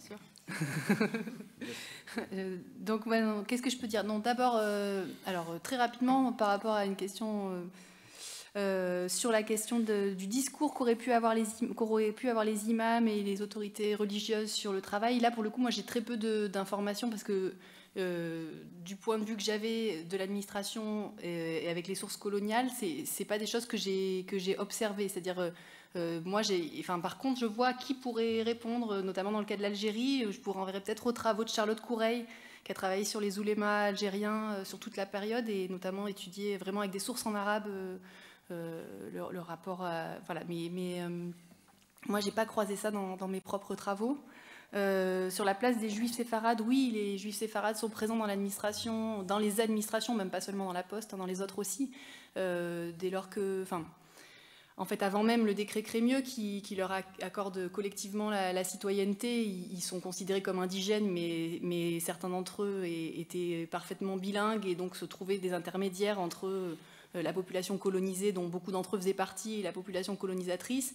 Et ensuite, même quand ils obtiennent pleinement la citoyenneté collectivement en 1870, du coup, ils accèdent à tous les emplois comme n'importe quel autre citoyen. Et donc, c'est juste qu'ils ne sont pas distingués particulièrement. Donc là, pour le coup, les administrations ne les repèrent pas non plus dans les comptes, les décomptes qu'ils font. Mais ils sont là, évidemment. Là aussi, si ça vous intéresse, il y a tout un travail de Pierre-Jean Le Foll-Luciani sur les Juifs, et notamment dans l'Algérie du XXe siècle. C'est vraiment intéressant. Sur la question des liens, notamment entre questions nationales et questions sociales ou questions, en fait, ça a été très travaillé aussi. C'est en gros comment l'engagement dans les syndicats et pas seulement dans la Poste, mais plus largement comment cette infime classe ouvrière, alors qu'on est l'Algérie n'est pas du tout un territoire industrialisé, mais il y a une mince classe ouvrière qui se forme et du coup ça suscite c'est finalement par opposition à un poids démographique numérique assez faible, c'est des personnes qui ont un potentiel d'entraînement et de politisation assez fort. Et donc, vous avez des Algériens aussi qui participent à ces mouvements syndicaux. Alors, au début, les syndicats ne s'intéressent pas du tout à la situation des Algériens Donc ça explique qu'il y a aussi des associations qui se créent en parallèle pour, comme je décrivais tout à l'heure. Mais pour le coup, oui, vous allez retrouver dans les archives de surveillance de l'administration coloniale un repérage très clair de tous les Algériens qui s'engagent, enfin qui font partie de la Poste, par exemple, ou de diverses administrations et qui sont aussi au PPA, MTLD, le parti de Messali Hadj, puis ensuite dans divers mouvements qui sont considérés du point de vue de l'administration comme subversifs, y compris aussi dans l'association des oulémas dans les années 1930. Donc pour le coup là... Voilà, après je botte un peu en touche sur la question d'Isabelle Surin en fait, qui est partie. Mais pour le coup, moi je suis assez... enfin, je pense que je décale la réponse, hein, donc je ne réponds pas frontalement parce que j'ai pas le temps de réfléchir à ça. Mais en gros, moi je suis embêtée par cette question du salariat qui vraiment, en gros, on dit bon, on ne va pas plaquer le modèle du salariat et un schéma à la Robert Castel sur des régions dans lesquelles finalement le salariat reste hyper minoritaire pendant très longtemps. Et là, pour le coup, c'est un point commun entre le Maghreb et l'Afrique subsaharienne. Et il n'y a pas de... Et donc, venir plaquer ce modèle avec nos catégories eurocentrées, c'est problématique. Et voilà. Et parallèlement, c'est aussi la réalité qui focalise l'attention de l'administration coloniale. Et donc, moi, je m'intéresse maintenant aujourd'hui plus du tout à la Poste, mais à la question des inspecteurs du travail. Et eux aussi, ils observent quoi? Uniquement les salariés dans les secteurs commerciaux, dans les secteurs... et voilà, je vois bien qu'il faut qu'on articule le rapport salarial, qui du coup serait libre, à d'autres façons, à d'autres modalités de relations de travail, qui feraient intégrer les anciennes guildes, les solidarités villageoises, les solidarités communautaires, familiales, etc. Mais du coup, je pense que ça implique aussi de travailler avec d'autres sources que les sources du pouvoir colonial et d'autres sources que des sources en français. Mais pour l'instant, voilà, je pense que le dialogue gagne à être mené parce que voilà, je ne sais pas encore trop comment faire. Donc rendez-vous dans quelques temps. Merci. Romain. Alors, pour répondre aussi sur l'aspect religieux, au Sénégal, il y a la confrérie mouride qui est très importante et qui sont des pourvoyeurs de recruteurs forcés. Ils participent, ils collaborent beaucoup avec l'administration coloniale. Ils ont construit le chemin de fer, une partie du chemin de fer. Il y a énormément, ce qui est intéressant dans les archives, énormément de conflits en fait entre les missions catholiques et l'administration coloniale, parce que les missions catholiques dénoncent le fait que l'administration coloniale garde des chefs de canton qui sont des chefs locaux musulmans pour cette raison, parce qu'ils mobilisent et ils arrivent à recruter de manière plus efficace des travailleurs forcés. Donc l'aspect religieux ne rentre pas en ligne de compte, mais voilà, il y a cette idée aussi de confrérie mouride qui arrive à mobiliser, et donc c'est économiquement fructueux pour l'administration coloniale. Pour répondre à ta question, Isabelle, sur est-ce que le travail libre existe ou pas, c'est une question aussi qu'on peut se poser maintenant, hein, de savoir si on n'est pas tous obligés plus ou moins de travailler pour payer nos impôts, pour s'insérer dans la société, etc. Je pense ça a un peu mal vieilli, mais la thèse de Moulier-Boutang sur le salariat bridé qui pose aussi ces questions-là.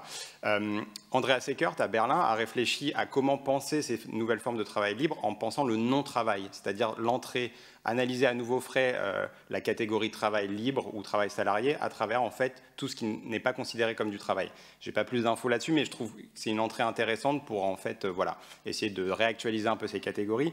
Mais juste pour revenir sur le contexte colonial, en tout cas, ce qui est à mon sens plus intéressant que la définition elle-même, c'est comment ces catégories-là multiples sont utilisées par différents acteurs et de manière différente à différents moments, et à la fois pour justifier des pratiques, comme le travail forcé, ou à la fois pour en dénoncer d'autres. Et je redonne deux exemples que j'ai évoqués aussi tout à l'heure.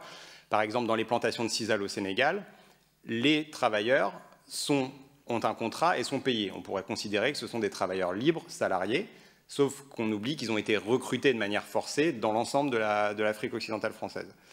Un autre exemple aussi, au moment des débats virulents pour l'abolition du travail forcé à l'Assemblée nationale avec Houphouët-Boigny, député français, lui, il assimile le travail forcé à l'esclavage. Il dit que le travail forcé colonial est une forme d'esclavage et il utilise cet argument-là comme un argument politique pour mettre la pression sur l'Assemblée. Et donc on voit vraiment, et je pense que c'est ça aussi qui est pertinent ou plus pertinent, c'est vraiment de voir comment ces catégories-là très fluides sont utilisées par la diversité des acteurs pour arriver en fait à leur fin. Donc voilà, c'est une réponse pas satisfaisante, mais c'est ma réponse.